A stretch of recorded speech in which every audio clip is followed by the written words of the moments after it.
In this video, we'll talk about the basics of buying and selling a property.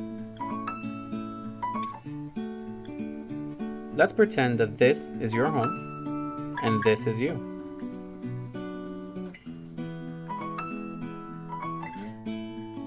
You decide to call a real estate sales representative to help you sell your property. Let's also draw the brokerage he works for.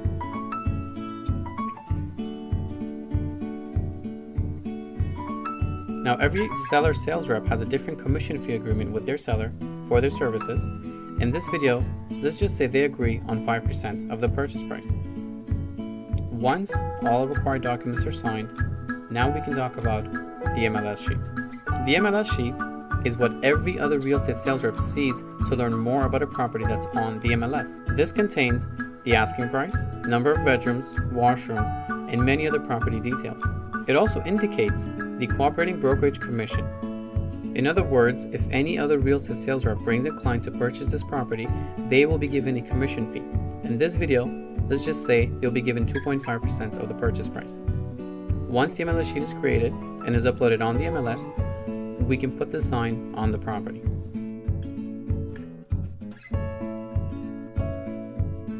Let's assume we're selling this property for $100,000.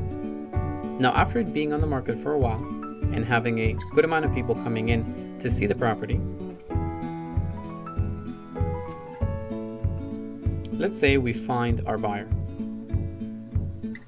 In this case, he's being represented by a sales representative.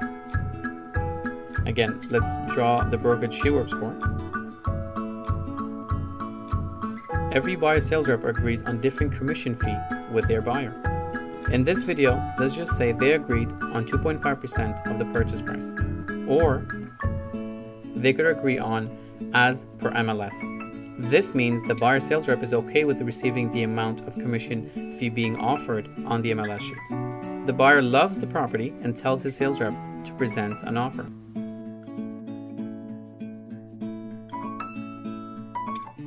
Now, their offer includes a price of $100,000, exactly what the seller wants, no conditions, a closing date of 1 month. In other words, the buyers are asking for 1 month before the property is closed. I will talk about this later in the video. And within this month, they're giving us $5,000 of the purchase price now as a security deposit. The seller has no problem with the offer and decides to sign. The seller's sales rep now takes the deposit and hands it to his brokerage to be kept in the trust account. Usually, the day after the offer is signed, the seller and buyer will contact a lawyer if they already haven't done so. From this point on, the lawyers pretty much take care of everything up to the closing date.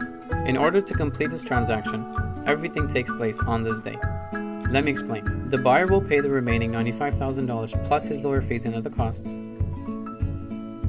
Then it gets transferred to the seller's lawyer, and finally the seller receives $95,000 minus his lawyer fees and other costs. Now, the ownership of the property is transferred to the buyer and the property is considered closed. Now, what about the real estate sales reps? The seller brokerage already has the $5,000 deposit, so from that the seller's sales rep gets paid 2.5% minus brokerage fees. As stated on the MLS sheet, the cooperating brokerage gets paid the remaining 2.5%. Now, the buyer brokerage pays the buyer sales rep the 2.5% minus brokerage fees. This is just a simple example, free of any problems or complications. Everyone walks away happy. That's the ultimate objective of every real estate sales representative.